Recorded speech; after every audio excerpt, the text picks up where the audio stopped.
Now we can switch back to preview mode, okay, so Command Y or Control Y again on the PC, and we'll just click outside to deselect everything. So our line in the middle currently has no stroke applied, so go ahead and select that, and whilst we're there, let's zoom in and view nice and closely here at the top so we can see the options that are being applied. So currently no stroke. Let's come over here into the color panel and make sure that we do have the stroke selected. Although there's nothing applied, we still need that highlighted in order to apply color in the right place. And then we'll come down to the stroke panel. Now, like we did with gradient, this has more options than we can actually see. So let's come down to gradient, make sure that we first say hide options, and then let's go to stroke and show our options. Now, if you have a large enough screen, you can have all of these open at any time. But again, we're just being compact here. So what I'm going to do is apply a default stroke at this point, go over to the weight, and let's say apply a 4-point stroke. Now, by default, it's going to use the last swatch, which in this case was white. That's exactly what I need. If for some reason you have a different color, just go ahead and choose white. Let's make sure first, though, that we are in CMYK mode. Okay, once again, we're switching back and forth between RGB and CMYK documents. That can happen. Now, we can see that the stroke itself is actually aligned to the center of our line. So 4 points, 2 of them are being applied on the left and 2 of them on the right. That's the default that Illustrator has, and that's how it works. InDesign, oddly enough, allows you to choose which side of the line that the stroke goes on, but Illustrator, very slightly different. Now in the stroke panel, you can see that we have different cap options, okay? Currently, the cap of the line ends where the line ends.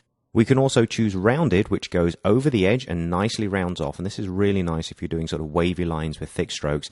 And you also have a squared option, which basically takes the same distance. So 2 points is on the left-hand side of the line. It goes up an additional 2 and across and down. So sort of, it's like a rounding, but with a squared end. But for now, we're going to keep the cap precisely as it is.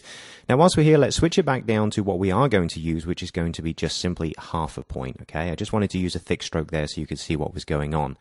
Now we're going to zoom down. Let's maybe fit in window and then just re-zoom so we can see what's going on over here.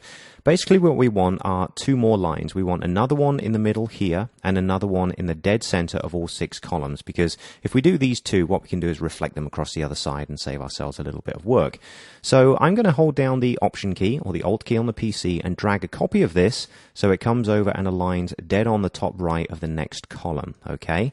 Now, as you'll know, or you've probably noticed, the height is going to be different, and we need it to fit the height of this particular frame. So the line will sit in the middle and come all the way down to here. 2 options that you have. We could use free transform, okay? Hit E to get free transform. You know that you could scale down. But before you do, what's the one thing you need to check? Go over into transform.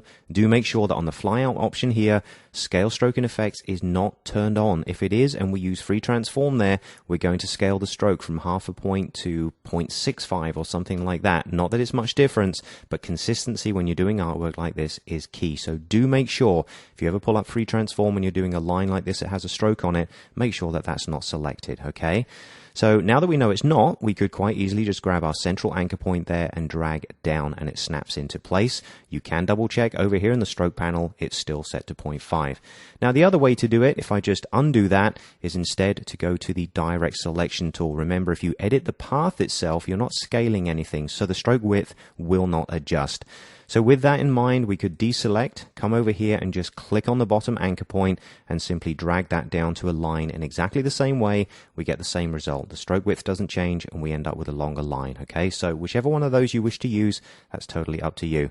So go back to the main selection tool, click on the line, and as we did a second ago, let's hold down the Shift key and click both of the text frames either side of that. Now remember, these aren't text frames at this point in time, but they will be eventually. With those 3 items selected, we're still on selection over here in the align options. Let's go ahead and distribute those as well. Now we do need a third line over here in the center. We need exactly the same option to be able to shrink it down as well. So let's do the same thing. Hold down your Option key or the Alt on the PC, drag another copy over so it aligns on the top there. We can do free transform because we know that we've got scale, stroke, and effects turned off.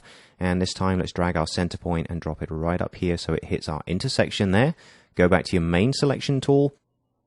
Shift select both text frames either side, and once again distribute their space. Now in order to get the other 2 lines to appear over here on the other side, okay, we don't have to do the same process, stretch and everything else. Let's use a reflection. We don't need to duplicate the middle one. All we want to do is take these 2 lines, do a reflection and a copy at the same time, leaving these where they are. Okay, so select both of those lines using the Shift key. Then we'll come over to the rotate tool, but click and hold, go ahead and choose reflect. Remember all our keyboard shortcuts here that we learned earlier on. We wish to specify that this is our reflection point. So hold down your Option key, Alt key on the PC, and click to bring up your dialog box. What we want is a vertical reflection, and we also wish to hit copy. All right. As soon as we do that, click and deselect with our selection tool, you can see that we now have lines all the way across, perfectly sized, and they have a 0.5 white stroke applied. So that is now done.